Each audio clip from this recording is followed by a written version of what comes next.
Raríssimos, René de Paula Júnior falando em mais um episódio do Roda e Avisa. Ok, nesse momento não estou ao volante, mas o ao volante não significa um sine qua non, nunca foi uma questão metodológica do Roda e Avisa. Sempre foi uma questão de ocasião. O que acontece é que normalmente eu gravo o Roda e Avisa quando alguma ideia, eu tenho medo que ela fuja, que eu a perca, que ela se vá, né? Só que como a gente perde muito tempo no trânsito a gente está com a cabeça um pouco livre, é onde costuma acontecer. Dessa vez aconteceu num cenário doméstico, então é aqui que eu estou gravando esse episódio sem colocar em risco de novo transeuntes, né, e co-cidadãos aqui em São Paulo. Mas a questão é a seguinte, o tema de hoje é bullshit. Simples assim, né? Aliás, é difícil traduzir. Eu sei que já vi traduções por aí como lero-lero, né? Papo furado, mas eu acho que bullshit tem um poder ali que se perde na tradução. Eu lembro de ter recentemente visto um debate a respeito num podcast em que a questão do bullshit transcende a mentira. Porque uma coisa é você dizer que uma coisa é fake news, né, que uma coisa é uma teoria conspiratória, ou que de repente aquilo é um negacionismo do seja o que for, ou que é propaganda ideológica, né, ou que é uma narrativa. Na verdade, bullshit paira acima de tudo isso, né? Bullshit, quando você pega um bom bullshiteiro, e existem muitos, e às vezes, muitas vezes bem remunerados, muito bem sucedidos, etc. e tal, ele nem se importa se o que ele está falando é verdade ou é mentira. Até pode ser verdade, mas bullshit é bullshit, né? E isso aparentemente tem um sucesso extraordinário. Eu estou chamando a atenção para isso porque a gente está sempre discutindo aqui a questão da verdade versus as inverdades, da informação versus a desinformação, né? Das notícias versus as fake news. Mas tem um fenômeno acontecendo que transcende isso e que talvez seja tão perigoso quanto, que é a própria questão da bullshit, né? Vamos falar um pouquinho até de desinformação. Acho que uma das coisas que disparou essa reflexão solitária, que esse solilóquio, né, aqui no Roda e Avisa, foi justamente saiu um paper na Nature, inclusive, saiu um outro artigo não sei aonde, dizendo que a conclusão era mais ou menos a seguinte: se você procurar numa plataforma por aí, né, você procura sobre aquecimento global, a maioria das coisas que aparece é desinformação, né? A maioria das coisas que aparece é desinformação, e a desproporção é gigante. Então, aquele sonho iluminista que a gente estaria... Não sei se vocês lembram, né? Provavelmente todo mundo já esqueceu, porque o livro se tornou obsoleto, mas o Bill Gates tinha lá nos primórdios escrito o livro da Information Highway, né? Supervia da informação. Eu não li, né? Acho que não perdi muito, porque realmente acho que ele errou longe, porque o que a gente tem hoje é uma supervia de várias pistas, inclusive uma autobahn da desinformação. Isso é bastante preocupante, claro. Mas isso, para mim, de novo, volta para a questão, isso não tem a ver com bullshit, mas tem, porque, na verdade, quem consome ou quem faz com que esse conteúdo faça sucesso é o mesmo perfil. Por alguma razão qualquer, a gente favorece a proliferação. A gente não só consome com mais avidez, como a gente também compartilha com mais prazer coisas que não necessariamente têm um compromisso com a verdade. Talvez porque, é lógico, os algoritmos fazem uma seleção natural daquilo que é sensacionalista, né? Daquilo que é sensacional, aquilo que traz reações rápidas, que empolgam as pessoas e que as levam a compartilhar. O algoritmo já percebeu que isso, né, eleva as métricas da plataforma. Então, os algoritmos fazem aí uma seleção darwiniana da besteira, da bobagem, da mentira, né, de tudo aquilo que é sensacional, né, de tudo aquilo que não requer reflexão. Isso já é mais ou menos fato, mas some-se ao algoritmo o fato de que, aliás, o algoritmo só funciona assim porque a gente funciona assim. A gente tem uma predileção aí por coisas um pouco sensacionais. E, de uma certa maneira, é um pouco crueldade exigir que todos nós fôssemos o Spock, né, do Star Trek, que fôssemos criaturas racionais, perfeitamente ponderadas, né, praticamente o filósofo do Platão. Não, porque essa racionalidade é muito recente, ela surgiu aos 45 do segundo tempo, né? Durante dezenas de milhares de anos, a gente tem sido muito feliz, obrigado, com as narrativas mais delirantes, mais completamente estapafúrdias, né? Mais mágicas, mais sobrenaturais. O nosso sistema operacional talvez seja, no fundo, assim. A gente tem uma casquinha, tem aí um updatezinho muito pequenininho, uma camada de racionalidade que, na verdade, a gente evita ao máximo. Ninguém gosta de pensar, né? Todo mundo, quando chega em casa, quer alguma coisa justamente para não pensar. Ao longo do dia também, de preferência. Então, faz parte um pouco da natureza humana essa satisfação instantânea com tudo aquilo que injeta, né, prazer no cérebro, que normalmente é o viés de confirmação, que normalmente pode ser o preconceito mais chulo, que pode ser um viés de confirmação, tanto faz, porque pensar na real não só é uma coisa muito recente, mas dá muito trabalho, né? O ideal é sempre a gente andar no piloto automático, né? Piloto automático, sem pensar, a gente nem lembra o que a gente fez, nem lembra o que a gente pensou. Isso traz uma satisfação extraordinária. E eu fico pensando, estou pensando cá comigo, na verdade é um tema que me intriga faz tempo, porque eu tenho um investimento pessoal e completamente desinteressado, não monetizado, justamente no oposto, em provocar reflexão, em criar conteúdos que não necessariamente são confortáveis, que de repente provocam o pensamento e que promovem, adoraria que isso acontecesse, promovem o debate. Eu tenho ido na contramão disso, por uma questão de princípios, talvez por uma questão quixotesca, por uma questão aí um pouco, um iluminista meio fora de época, anacrônico. Então, me intriga o quanto é penoso, o quanto é pouco gratificante. Não, na verdade é gratificante porque você tem alguns feedbacks e algumas coisas que acontecem que são obviamente maravilhosas, né? Mas do ponto de vista de nem vale a pena pensar em retorno sobre o investimento, é por isso que eu não mensuro, eu nem mensuro as bobagens que eu faço para não ficar chateado, né? Então, mas é uma questão para mim bastante atual, porque eu tenho percebido, grande parte do meu trabalho, aliás, isso sempre fez parte da minha carreira, tanto como trabalho quanto atividade voluntária, que é falar em público, né? Me chamam para falar em público à torta e à direita, eu vou, né, voluntariamente, e muitas vezes isso faz parte do meu trabalho, mas aí eu ponho o chapéu, eu assumo o crachá, eu digo, né, que eu estou falando o nome da empresa, nesse exato momento eu estou falando sem chapéu, diga-se de passagem.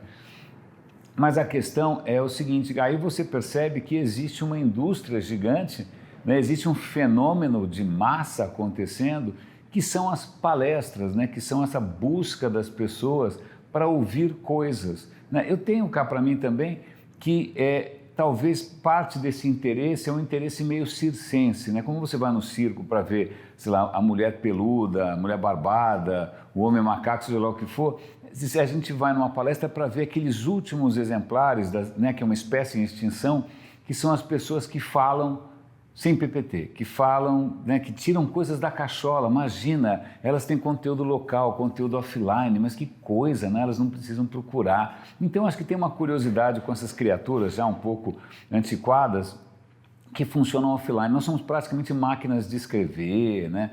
Sei lá, pensa alguma outra máquina dessas, né?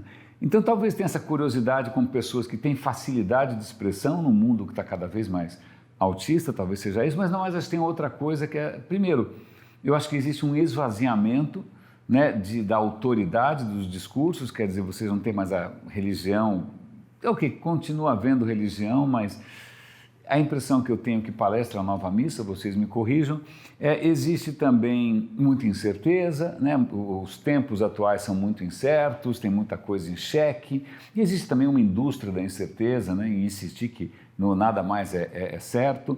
Mas, de qualquer maneira, é um fenômeno intrigante, né? Às vezes eu vejo centenas de pessoas, né, ali assistindo gente falando um monte de coisa, eu falo, por que não procurou no TED, por que não procurou no YouTube? Talvez seja sentir falta, talvez, do contato humano ou daquela coisa gregária, da mesma coisa que, sei lá, atraía a gente para a lareira, para a fogueira, para os primeiros teatros, né, que é a coisa social. Né, aquela coisa de sentir que você não está sozinho consumindo aquilo, se mais pessoas estão ouvindo aquilo, deve ser bom, então isso te dá um pouco mais de garantia. Talvez tenha esse aspecto aí grupal, esse aspecto gregário na história.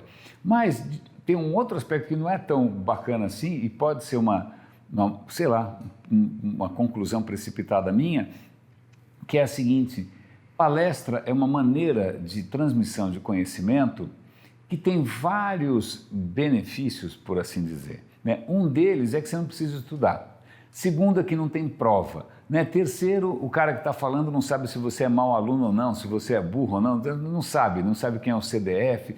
Então, ele você chega ali praticamente zerado, sem nenhum tipo de compromisso, não tem nenhum tipo de compromisso, né? Você pode, inclusive, levantar e ir embora, né? Você pode escolher um outro palestrante, é como se fosse um Tinder do pensamento, né? Uma rapidinha do pensamento.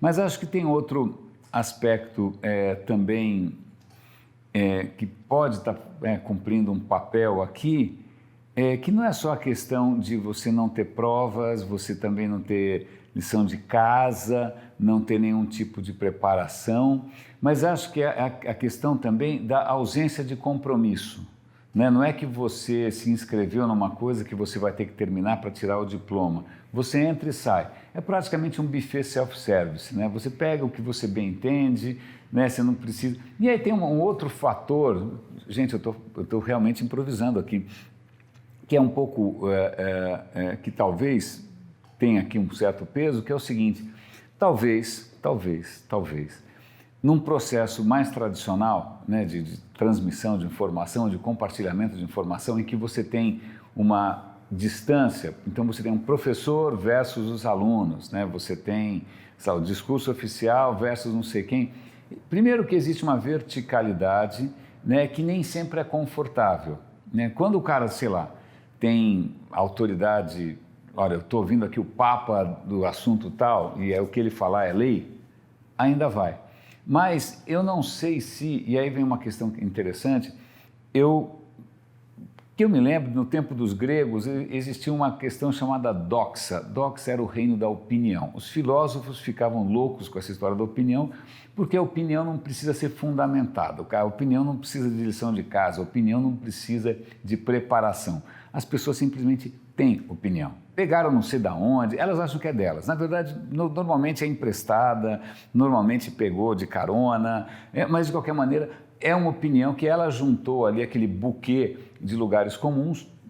Esse buquê de lugares comuns é um tesouro que ela cuida com carinho, é o seu senso comum privado, por assim dizer. E isso talvez, não sou só eu falando, eu vi já alguém com uma ideia parecida, isso foi cultivado, você cultivou o seu lugar comum, você cultivou o seu senso comum. E quando vem alguém com alguma informação que de alguma maneira contraria isso pode ser recebido de uma maneira defensiva.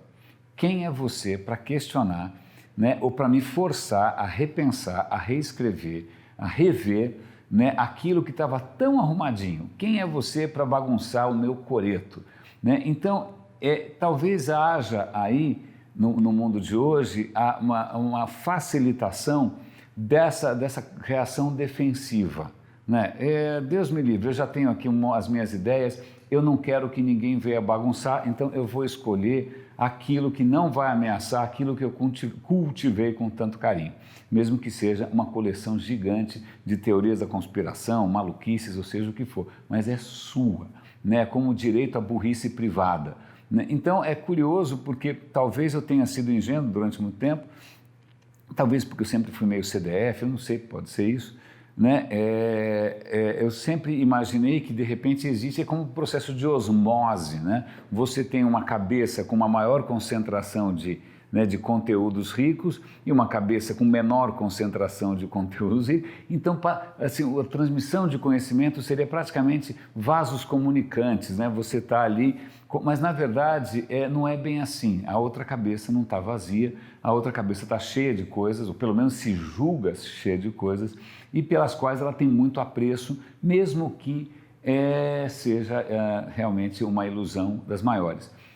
Então, eu acho que, de alguma maneira, as plataformas que foram criadas, as plataformas que fizeram sucesso, elas não só, eu acho que, de alguma maneira, prosperam em função dessa nossa fragilidade, né, como elas acabaram incentivando e empoderando essa essa questão, esse entrincheiramento, né, essa ciumeira do seu próprio senso comum. O que fazer com isso? Eu não tenho a menor ideia.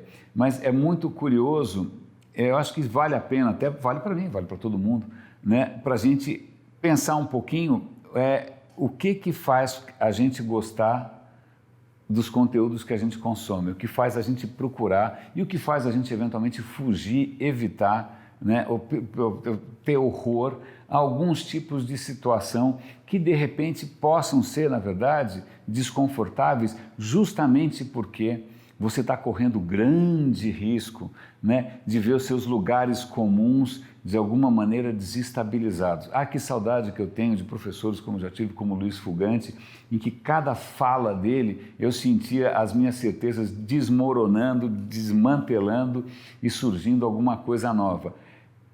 Eu tinha prazer com isso, mas acho que pelo visto não é todo mundo. Bom, raríssimos, caríssimos. René de Paula Júnior, em mais um Roda e Avisa, completamente improvisado, estou abrindo o coração com vocês, como sempre, desabafando. Obviamente não cheguei a conclusão nenhuma, mas acho que o Roda e Avisa sempre foi assim, sempre foi mais uma jornada do que exatamente, né, de ponto A a ponto B. Raríssimos, caríssimos, um grande abraço e até o próximo episódio. Valeu!